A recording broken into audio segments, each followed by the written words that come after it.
Hello, everyone, and welcome to another episode of the Second to None podcast. My name is Blayne Gilmer, and I'm here with my co-host, Tavares King. Tavares, it is a Reaction Monday here on the show, and it is chock full of stuff that we have learned and players that we were impressed by in SEC Week 4 action. And TK, we've got a lot to cover this week as Arkansas went in and did what we thought they would do. Florida did what we thought they would do. But LSU continues to prove us wrong a little bit, TK. And but in some ways, we were dead on exactly right of what LSU is doing and who they are. So TK, how excited are you for Reaction Monday? And then what'd you think about this weekend? It's another good day to be a dog. Go Dogs. We got it done this weekend again. A lot to unpack, man. A lot to unpack this week. A lot of teams looked a little suspect. Auburn, Georgia State coming into town had them looking a little suspect. Kentucky at South Carolina looked a little suspect to me as well. So a lot to unpack. We saw a lot of good football. Learned a lot about some teams. Had some eyebrows raised about some teams as well. So we got a lot to unpack today on this Monday morning. No doubt. And when you're talking about things in the SEC, guys, it is a league that you can always bet on one thing. There's going to be physical play, and man, there were some pads popping this week, especially with games like Arkansas and Texas A&M, and you know that there's going to be some pads popping when Arkansas comes to Georgia this week for College Game Day, that noon kickoff there in Athens. And speaking of betting, guys, betting season with college football is back and better than ever. All eyes are on the gridiron as teams are back for another football season. As always, BetOnline is your number one spot for all your pro and college football action this season with new and updated site and interface, even more odds, props, and contests. I'm excited to see what these odds are going to be on Georgia and Arkansas, TK. I'm excited to see what the odds are going to be on Alabama and Ole Miss. So a lot of contests out there to handicap this week that are going to be big showdowns in the SEC. But BetOnline continues to be the number one source for everything football. Head over to the website or use your mobile device to sign up today. You can receive a 50% welcome bonus on your first deposit. Please don't forget to use our promo code BELIEVE, that's BLEAV, to receive your bonus from football, basketball, boxing, right to your favorite Vegas casino games. Don't wait to take advantage of the amazing offers that are available in the 2021 season. BetOnline is the fastest and easiest way to bet on all your favorite sports. BetOnline, where the game starts. So TK, as always, we appreciate BetOnline for being sponsor of the show, but I think that one thing you can always bet on, and you and I said, is we knew that Texas A&M in this game was going to have to load the box to try to stop the run. And once that happened, we knew that a guy named Treylon Burks was going to take advantage of that one-on-one situation, him and KJ Jefferson. And I think you got a little designation, a little award to grant to Mr. Burks this week. Every week, man, we're going to start doing this thing, man. Since I'm a receiver, we're going to start giving out that up top pork chop award. And that man went up top on them boys a few times. So yeah, he had 6 catches for 167 yards and a tutty. Took it to the house on a key moment of that game where they really jumped up on him. I think that made it 10-0 at that point and just really got the momentum going in Arkansas's way. And you and I talked about it. We thought Arkansas would pressure the heck out of Zach Calzada, and they did. Barry Odom sent pressure, and that brings me to the point while we're talking about this game. I pointed out before that it would be kind of the law firm of Williams and Williams up front for Arkansas, Trey Williams and Zach Williams, and Trey Williams ends up coming away with 2 sacks. He played through injury, a little bit of pain, at different times, but ends up having 2 sacks of Zach Calzada in that game, TK. I think that was a huge thing of, they never let Zach Calzada get comfortable. I don't know that Jimbo Fisher and Texas A&M did a good enough job of trying to make him comfortable. You and I, when we talked to Mike Evans, he's like, well, they got to run the football. They got to do some play action stuff, all that. It didn't seem to happen as much, especially I saw, after Isaiah Spiller I almost said CJ Spiller from Clemson, but a few years back in the day. But after Isaiah Spiller broke that long run, TK, they didn't really go back to him. And Zach Calzada, just never got in rhythm. Yeah, I mean, it was tough. I mean, they were heating him up as they should have. I mean, as the record showed, he struggled under pressure, and like I said, he probably still would, and he did. But I think, to your point, they should have did a little bit more things with him, like moving him out of the pocket. If they're going to heat that pocket up, let's not just sit in there and take it. Let's start, doing some sprint outs and things like that. So I think there are some things that they could have did to help him. But man, that Arkansas defense is real. I really think Sam Pittman and that Arkansas defense plays like a Sam Pittman team. They're physical. They're locked in, and everybody, DYJ. Everybody does their job. So that's what I think makes them good, and that's what I'm excited to see. Why I'm excited to see this number 8 versus number 2 matchup this Saturday. Yeah, it's gonna be a blast in Athens. To everybody's hesitant a little bit about it being a 12:00 kickoff. I know everybody wishes they think the TV companies really screwed that one up. I think they were planning on Texas A&M coming out with the dub on that. The media executives were, but I think anybody who knew going into this game that how these two teams were playing, as you and I both picked Arkansas to win this game, and they came through for us over here, TK. So now in terms of we're going to do something else on this show, guys, from each game called the worst kept SE secret of the game, meaning that we knew something was going to happen, and what we ended up learning about these teams. TK, the worst kept SE secret of this game is that I knew that Texas A&M's offensive line was not what they've been under Jimbo Fisher. I think that's the biggest part of this game. So when you see Arkansas's defense have a ton of success against Texas A&M's offensive line, I think it's more to do with – now, don't get me wrong, they're a great defense. But I think it's more to do with Texas A&M's offensive line, and I'll be interested to see how that plays out against a Georgia offensive line this upcoming Saturday. Yeah, I 100% agree. I think that's probably the most telling thing of that game. And if you're a defense going against a Texas A&M offense, I think you know what to do. Heat them up.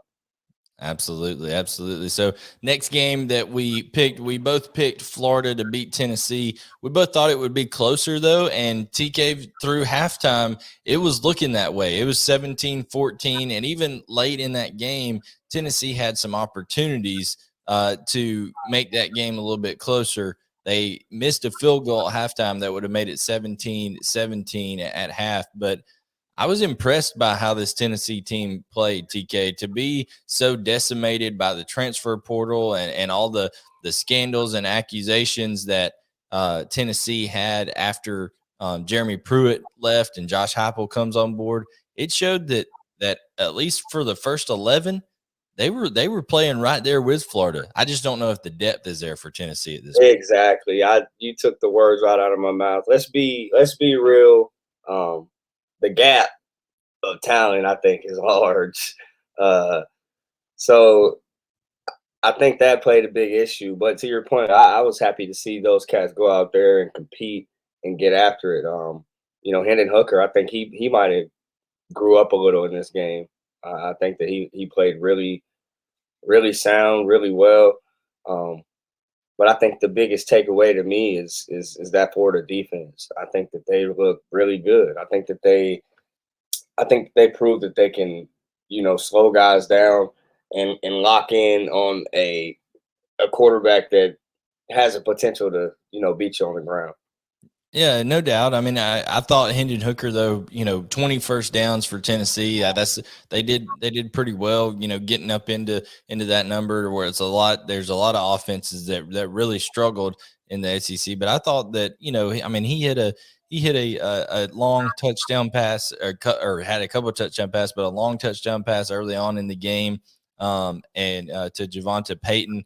And, I think they got Tryon Evans working later in that game, running the football. They just couldn't capitalize, and finish off drives. And like you said, Cooper Mays ended up going out, and then they had to bring the backup center in. And we said Cooper Mays would be a big factor, and he was. But in terms of, once he went out, that depth and things like that, and not just that position on their defense. Tennessee's defense was playing really well, especially in that first half. But Emory Jones and that big offensive line just kind of wore down Tennessee throughout the game. I think it'll be interesting, TK, to see Florida against a team that has a lot of depth. Now, I know Alabama supposedly has a lot of depth, but TK, you and I are both a little suspect on that Alabama defense at this point. And boy, what a matchup we're going to have to talk about with Ole Miss and Alabama later in this week.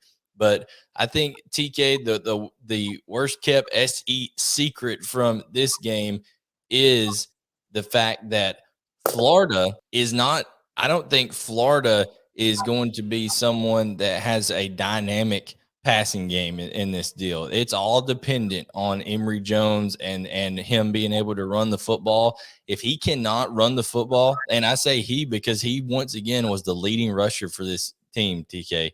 There are two quarterbacks that are leading rushers for this team. How problematic do you think that's going to be for Florida going forward this year as they play some better opponents? And it starts with a good Kentucky defense this weekend.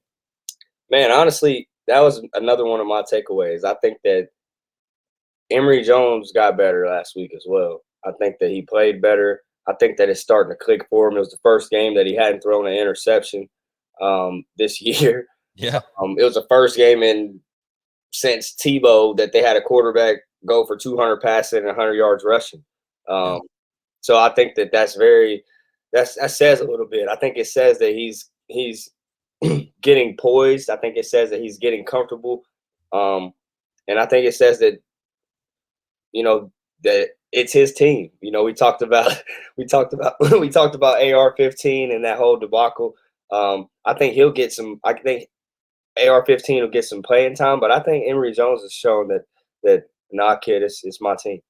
No doubt, and like I said, they're performing great, but I just worry about the style of Florida's play under Dan Mullen with Emory Jones this year, because obviously he's hard to stop, but you're going to have defenses, and I think Kentucky's defense is one of these that are very, very tough, very fast defenses that, look at the disparity, TK, in their rushing this week. Emory Jones, 15 carries for 144 yards. Their next best rushing threat is their running back, Damian Pierce, 8 carries for 62 yards. So if they can, if a team has a game plan to shut down Emory Jones, he's not going to run on them. I worry, can the pure passing game come along enough to, if they say Emory Jones's legs are not going to beat us, can a team, put 6 in the box, man up across the board and win those battles? And I think that's what Kentucky and Georgia will try to do to them. Yeah, I mean, I think that's definitely the recipe. I mean, with a guy that struggled, you want him to beat you. You don't want to make it easy for you. You don't want him to sit back and read and You don't want to do that.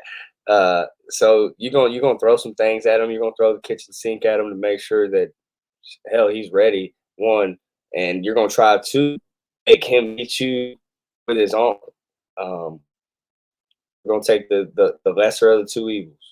Absolutely. I think another thing that comes out of this game is that Josh Heupel has Tennessee going in the right direction. I really do. I think he's a good coach. I think he's got a good system, good plan in place. He's just got to get the players in there, TK, to replenish that team, whether that's through the transfer portal or recruiting or stuff like that. I'm sure that he'll do a good job of kind of replenishing that roster. But impressed with Tennessee, at least early on. A lot better game. I predicted it would be 31-21, so I was one score off from each side from getting that one. Now the next one, TK, that you and I both doubted once again. We doubted LSU. We doubted Ed Orgeron and this team. But, TK, I would like to say that the reasons that we doubted LSU all came to fruition in this game. They were not able to run the football, which is what we said they would not be able to do. They had 66 yards rushing on the day compared to Mississippi State's 115. We said that Mississippi State would be able to run the football. Guess what? They did. They had only averaged rushing 55 yards a game coming into this one. Like I said, 115 is what they picked up. LSU was playing a 3-man front the entire game. The problem with Mississippi State is Mike Leach and company were not patient enough to take what they were giving them, TK. They could have ran the ball more, but they were dropping 8, playing zone, let it stay underneath them, and Mississippi State. Coach Leach played the game of football like I play Madden. He trying to run it up, dog. Yeah, I know. But, when they're dropping 8 and playing 3 underneath, you got to run the football more consistently, don't you? Yeah, you do, man. You definitely got to take what's given, especially in our league, bro. If somebody's rushing 3 down linemen, you got to be able to get 4 or 5 yards. Your offensive line's got to be able to push. And to your point, the crazy thing is they were doing that. They were able to run the ball. So why not just, again, take what's given to you and just, dink your way down the field. Again, that air raid offense is amazing. It's prolific. But, man, sometimes you gotta dial it back and play football. TK, I just want to read these out for people listening here to the pod. First downs in this game, Mississippi State, 29 first downs. LSU only 15 in the game. Total yards, Mississippi State, 486. LSU, 343.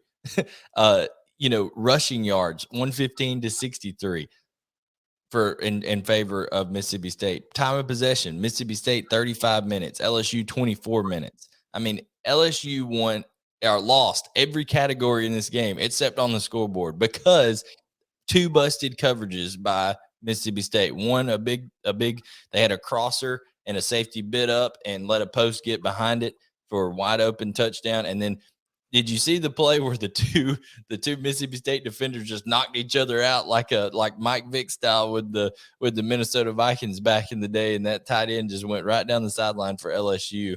And that was 14 points right there. But late in the game, Mike Leach started realizing, they're letting us just do this. So he, even when they needed to conserve time, then he started running the ball and dinking and dunking underneath, and they put some points in there. But TK, I just came out of this game. I know LSU won, and I know we've bet against LSU the last 2 weeks, but my SE secret for this game is that LSU does not have what it takes as a program to win the games that it's going to have upcoming on its schedule. It doesn't have what it needs on the depth side on the defense, and up front they have a severe inability to run the football, and that's going to hurt them against an Alabama or Ole Miss or Arkansas.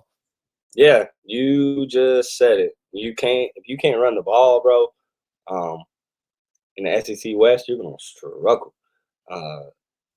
And what was the rushing yards they had? They had 63 rushing yards LSU did against Mississippi State's defense. It's not gonna get it done. It's not gonna get it done, bro. If you can't rush the ball, bro, you're gonna struggle.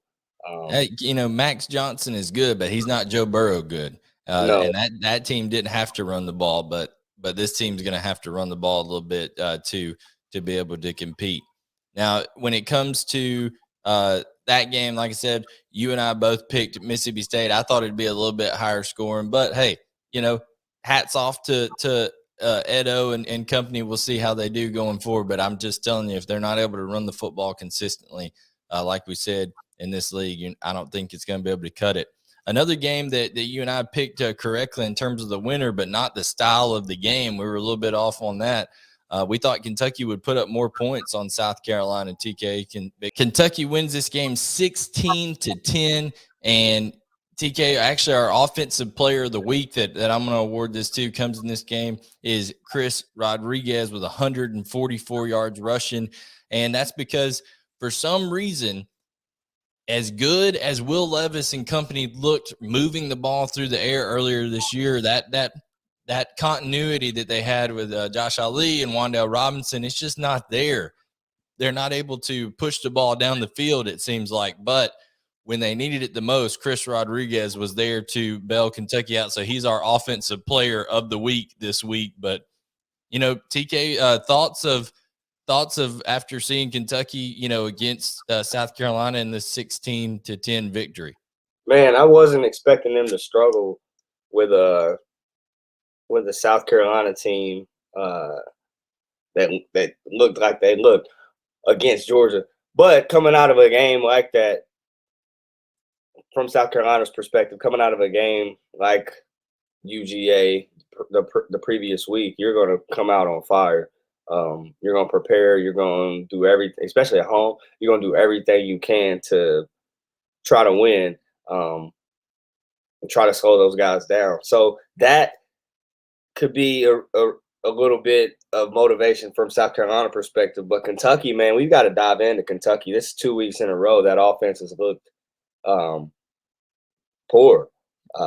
Only 102 passing yards for Kentucky this week, and they were 50% on their third down conversions. 22 first downs for Kentucky compared to only 12 first downs for South Carolina, TK. So I will say this: the worst kept SE secret out of this game is one. Kentucky's defense is legit. I'm just telling you that they Mark Stoops is going to, and that's what makes this game coming up against Florida this weekend at Lexington so exciting for me, because it's going to be that dynamic Florida rushing attack versus a very tough Kevin Harris in South Carolina. They ran the ball at times decently against that Georgia team later in the game. They only had 50. What did you say? What did you say? South later Carolina. In the game. Yeah, later in the game. They did. You done call them dogs off. They did later in the game, but I'll say this. It was impressive for Kentucky to hold Kevin Harris, who you and I both acknowledge is a terrific running back for South Carolina. I mean, it had led the league in rushing last year, but they held South Carolina to 58 yards rushing. TK, when you're able to do that, that's an impressive performance by that defense. And I just think Kentucky, the thing that's hurting them right now is they had 3 fumbles total. They lost 2 of them, threw an interception. So just those turnovers are really hurting Kentucky at this point. Well, yeah, you got to hold on to the ball. But if you're turning that thing over against South Carolina, you're going to turn it over against somebody that's a little better than that. Oh, no doubt. I mean, I think that Will Levis and company have to definitely, focus on cleaning up some of those things as they head into this game versus Florida. But I think that like I said, the worst kept SE secret of this game is that Kentucky's defense is legitimate, and that their offense needs to work some things out. I mean, Will Levis, just get that ball to Wan'Dale Robinson. You and I talked about how dynamic he is. They need to find some easy ways, whether it's some screen right here. Yeah. Hand it to you saw what the Chiefs did with your guy Mecole Hardman yesterday. Just a little jet sweep, and it counts as a pass in the stats. You just kind of pat that thing forward and he catches it and runs with it. But that counts as a pass. But I think whether it's quick screens or whether it's some designed, run things or jet sweeps, get Wan'Dale Robinson the football, because other than Chris Rodriguez in that offense, he's the guy. I mean, he's that playmaker that they really need to make sure he gets the touches. Yeah, he is. This is in the swamp? No. It's in the Bluegrass State, man. It's up there in Lexington. Okay, that's bro. This is a great weekend.